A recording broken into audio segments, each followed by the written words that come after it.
Hello అండి. ఈ వీడియోలో మనం యూపీఎస్సీ ప్రిలిమ్స్ అండ్ మెయిన్స్ గురించి కొన్ని టిప్స్ తెలుసుకుందాము. నేను యూపీఎస్సీ ప్రిలిమ్స్ 4 టైమ్స్ క్లియర్ చేశాను నా 5 అటెంప్ట్స్‌లో. అండ్ రీసెంట్‌గా జరిగిన 2025 ప్రిలిమ్స్‌లో కూడా నేను క్లియర్ చేశాను. సో, ప్రిలిమ్స్ కూడా నేను యాస్పిరెంట్స్‌ని 2 కేటగరీస్‌గా డివైడ్ చేస్తాను. ఫస్ట్ వచ్చేసి రిపీటెడ్‌గా రాస్తారు బట్ ప్రిలిమ్స్ క్లియర్ చేయకపోతారు. అండ్ సెకండ్ వన్ కొత్తగా ఫస్ట్ ప్రిలిమ్స్ ఇవ్వబోతున్న వ్యక్తులు లైక్ 2026 కానీ 2027లో కానీ ఫస్ట్ టైం ప్రిలిమ్స్ రాయబోతున్న వాళ్ళు. సో మీకు నేను ఏం సజెస్ట్ చేస్తా అంటే ఫస్ట్ మీరు ఎప్పట్లాగే సిలబస్ ఫుల్గా కంప్లీట్ చేయండి. టెస్ట్ సిరీస్ ఎంబడ్డ పడాల్సిన అవసరం ఏం లేదు ఇప్పుడే. ఎందుకంటే మన ప్రిపరేషన్ అనేది ఇంటిగ్రేటెడ్గా ఉండాలి. Prelims cum mains oriented. Only prelims ఓరియంటెడ్గా ఇప్పుడు మనం ప్రిపేర్ అవ్వద్దు. ఇది ఫస్ట్ టైం రాసే వాళ్ళు మీరు ఏం చేస్తారంటే అట్లీస్ట్ సంక్రాంతి వరకు మీరు మీ ప్రిపరేషన్ని ఇంటిగ్రేటెడ్గానే చేయండి. ప్రిలిమ్స్ కమ్ మెయిన్స్ 2 బ్యాలెన్స్ చేస్తూ చేయండి. అండ్ ఆఫ్టర్ సంక్రాంతి మీరు ఎక్స్టెన్సివ్గా ఫోకస్ ప్రిలిమ్స్ పైన పెట్టొచ్చు. సో ఇది కూడా నేను ఏం చెప్తానంటే like number of test series రాసిన అవసరం లేదు. ఫర్ ఎగ్జాంపుల్ కొన్ని సరిపోతుంది. సపోజ్ మీరు అశోక్ నగర్ ఏదైనా బుక్ స్టాల్కి వెళ్తే మీకు అక్కడ ఆల్రెడీ ప్రింటెడ్ కొన్ని కాపీస్ దొరుకుతాయి ఢిల్లీవి టెస్ట్ సిరీస్వి.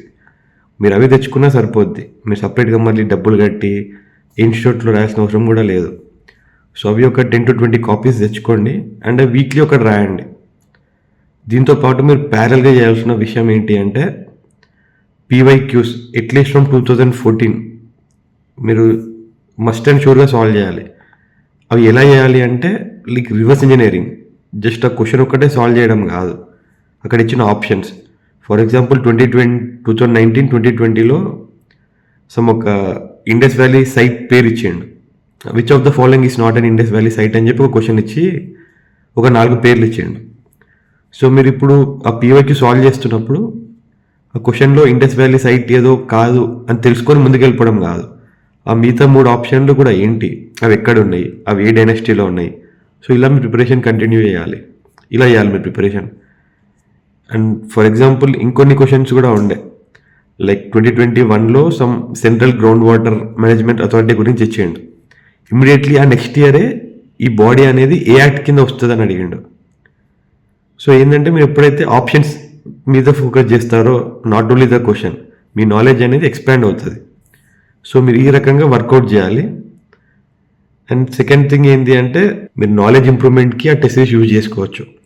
ఎందుకంటే మీరు చదివే స్టాండర్డ్ బుక్స్ ఏవైతే ఉన్నాయో లైక్ ఆర్ఎస్ శర్మ కానీ లేకపోతే స్పెక్ట్రమ్ కానీ దీంట్లో కూడా అన్ని పాయింట్స్ ఉండకపోవచ్చు.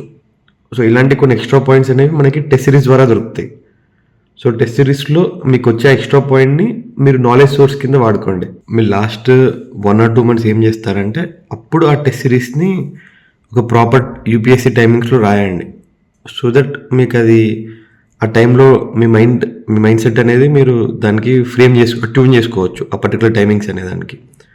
అండ్ ఈ లాస్ట్ 1 or 2 months మీరు మ్యాండేటరీ 2019 నుంచి మీరు పేపర్స్ని మళ్ళీ ఒక ఎగ్జామ్ ఎన్విరాన్మెంట్లో రాయండి. లైక్ పర్టికులర్గా ఆ 2 hours టైం పెట్టుకొని. ఎందుకంటే 2000 నుంచే మనకి యూపీఎస్సీ ప్రిలిమ్స్ పేపర్ డ్రాస్టిక్గా చేంజ్ అయింది. సో మీరు ముందు నేర్చుకున్న నాలెడ్జ్ దీనికి అప్లై చేయండి. కొంచెం ఎలిమినేషన్ టెక్నిక్స్ కొన్ని వాడండి. సో దీని ద్వారా మీకు యూపీఎస్సీ పేపర్ ఫ్రేమింగ్ అనేది ఒక ఐడియా వస్తుంది. మీరు ఎగ్జామ్ ముందు వరకు కూడా ఈ టెస్ట్ సిరీస్ క్వశ్చన్సే రాస్తూ వెళ్ళారనుకోండి, యూపీఎస్సీ ఫ్రేమ్ చేసే మెథడాలజీ బయట ఏ ఇన్స్టిట్యూట్ మ్యాచ్ చేయలేరు.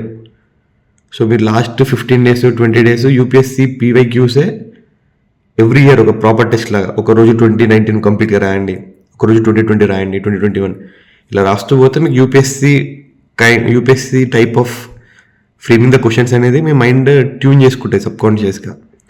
సో మీరు ఎప్పుడైతే రియల్ టైమ్గా మీ ఎగ్జామ్ రాయడానికి వెళ్తారో అది మీకు యూజ్ అవుతుంది. ద సేమ్ సజెషన్ నేను రీప్లేస్కి కూడా ఇస్తాను. మీరు ఫస్ట్ ఒకసారి ఎందుకు ఫెయిల్ అయినారో ఒకసారి అనలైజ్ చేసుకోండి. మేబీ నాలెడ్జ్ డెఫిషియన్సీ ఉందా, లేకపోతే ఎలిమినేషన్ టెక్నిక్ ఉందా. నాలెడ్జ్ డెఫిషియన్సీ ఉంటే నేను ముందు చెప్పిన కాన్సెప్ట్ మీరు ఫాలో అవ్వచ్చు. లైక్ ఏదైనా ర్యాండమ్ టెస్ట్ సిరీస్ తీసుకొని డైరెక్ట్ సొల్యూషన్ చదువుకున్నా సరే సొల్యూషన్స్ ఓపెన్ చేసి ఆ నాలెడ్జ్ అనేది గ్యాదర్ చేసుకొని బుక్లో రాసుకోండి. ఎలిమినేషన్ టెక్నిక్స్ గిట్ట ఫెయిల్ అవుతున్నాయి అంటే మీరు మళ్ళీ వాటిపైన కొంచెం రీవర్క్ చేయండి.